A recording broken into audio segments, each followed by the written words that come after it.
Good morning children. मैं ममता ma'am. बच्चों, पिछली कक्षा में कवि कबीर द्वारा रचित साखी के 3 दोहे की व्याख्या तुम सभी ने पढ़ लिया है। मुझे पूर्ण विश्वास है कि तुम बच्चे अपनी स्पर्श की कॉपी में स्पष्ट रूप से लिख भी लिए होगे एवं शब्दार्थों को याद भी कर लिए होगे। तो चलो आज चौथे दोहे से प्रारंभ करते हैं। तुम बच्चे चौथे दोहे एवं उसके भावार्थ जो मैंने दिए हैं अपने सामने रखो एवं समझो। सुखिया सब संसार है, खाए अरु सोवे। दुखिया दास कबीर है, जागे अरु रोवे। सुखिया सब संसार है, खाए अरु सोवे। दुखिया दास कबीर है, जागे अरु रोवे। अर्थात इन पंक्तियों में कबीर दास जी नश्वर संसार तथा इस संसार में रहने वाले स्वार्थी मनुष्यों के विषय में बताना चाह रहे हैं। कवि कहते हैं यह संसार नश्वर है, मनुष्यों को यह ज्ञान ही नहीं है तथा अज्ञानतावश वे ईश्वर भक्ति से विमुख हैं। नश्वर का अर्थ नष्ट होने वाला होता है बच्चे। वे स्वार्थी बनकर सिर्फ अपने जीवन में खाते हैं, सोते हैं तथा अपने आप को इस संसार का सबसे सुखी व्यक्ति मानते हैं।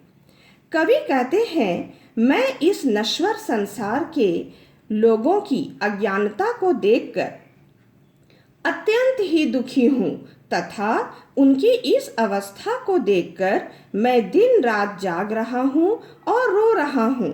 कवि चाहते हैं कि इस संसार के लोगों को भी ज्ञान का प्रकाश मिल जाए तथा ईश्वर भक्ति की ओर अग्रसर हो जाएं। बच्चे, यहाँ सुखिया सब संसार तथा दुखिया दास में अनुप्रास अलंकार है। सुखिया सब संसार में स वर्ण की आवृत्ति हुई है तथा दुखिया दास में द वर्ण की आवृत्ति हुई है। चलो अब हम लोग 5वें दोहे की ओर बढ़े। विरह भुअंगम तन बसे, मंत्र न लागे कोई। राम वियोगी न जीवे, जीवे तो बौरा होय।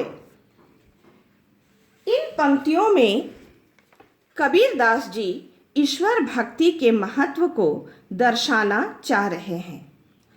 कबीर दास जी कहते हैं जिन व्यक्तियों के शरीर में परमात्मा का विरह रूपी सांप बस जाता है उनके बचने की कोई आशा नहीं होती, कोई भी उपाय कारगर सिद्ध नहीं हो पाता है। यदि किसी कारण से वह जीवित रह भी जाता है तो परमात्मा को पाने के लिए वह पागलों की भांति ही जीवन व्यतीत करता है। अर्थात वैराग्य के कारण लोगों को वह पागल जैसा दिखाई देता है। उसका एक ही उपाय है परमात्मा से मिलन। यहाँ विरह भुअंगम में रूपक अलंकार है। रूपक अलंकार की पहचान क्या है वो मैंने लिख दिया है बच्चे। अब हम लोग 6 दोहे की ओर बढ़ें। निंदक नेड़ा राखिए, आंगनी कुटी बंधाए। बिन साबण पानी बिना, निर्मल करे सुभाए। अब इसे समझे हम लोग। इन पंक्तियों में कबीर दास जी निंदक के महत्व को दर्शा रहे हैं। निंदक अर्थात आलोचना करने वाले, शिकायत करने वाले। कवि कहते हैं जो हमारी निंदा करता है हमें उनके प्रति अपने क्रोध को त्याग कर अपने समीप ही रखना चाहिए। वे कहते हैं यदि संभव हो तो उन्हें अपने आंगन में कुटिया बनाकर आदर के साथ रहने के लिए स्थान देना चाहिए। कुटिया मीन्स झोपड़ी। कवि कहते हैं, जब निंदक हमारी आलोचना करते हैं तब हमें सतर्क होकर अपनी बुराइयों को दूर करने की कोशिश करनी चाहिए। इस प्रकार बिना साबुन पानी खर्च किए निंदक हमारे स्वभाव को क्या कर देते हैं? निर्मल कर देते हैं। यहाँ निंदक नेड़ा में अनुप्रास अलंकार है। निंदक नेड़ा। अब हम लोग 7वें दोहे की ओर बढ़ें। पोथी पढ़ी पढ़ी जग मुआ, पंडित भया न कोय, एकै अशिर पीव का, पढ़े सुपंडित होय। अर्थात इन पंक्तियों में कवि कबीर दास जी प्रेम के महत्व को दर्शा रहे हैं।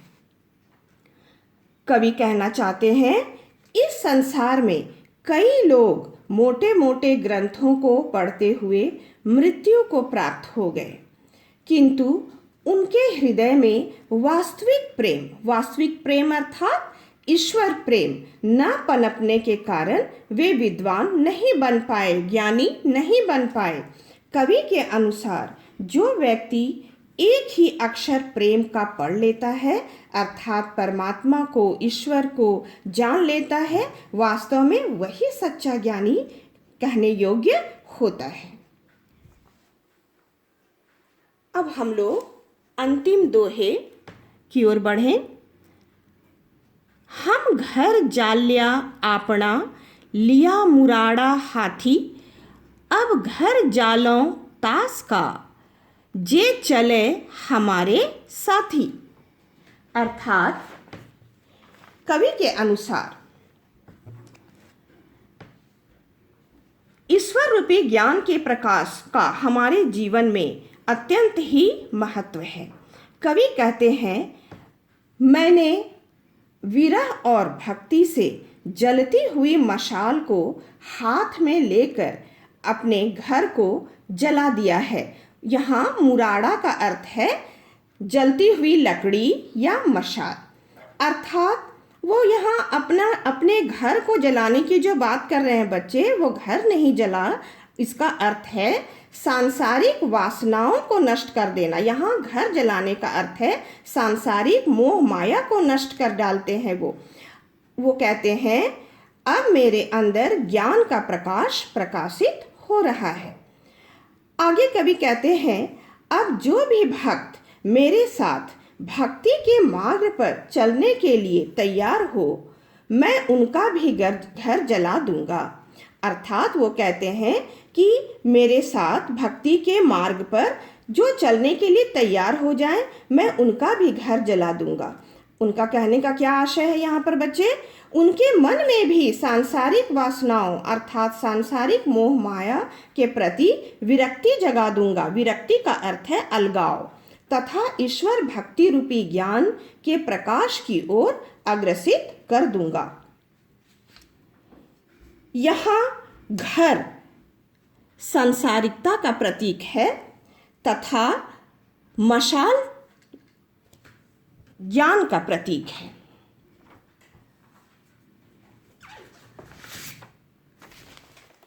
बच्चों,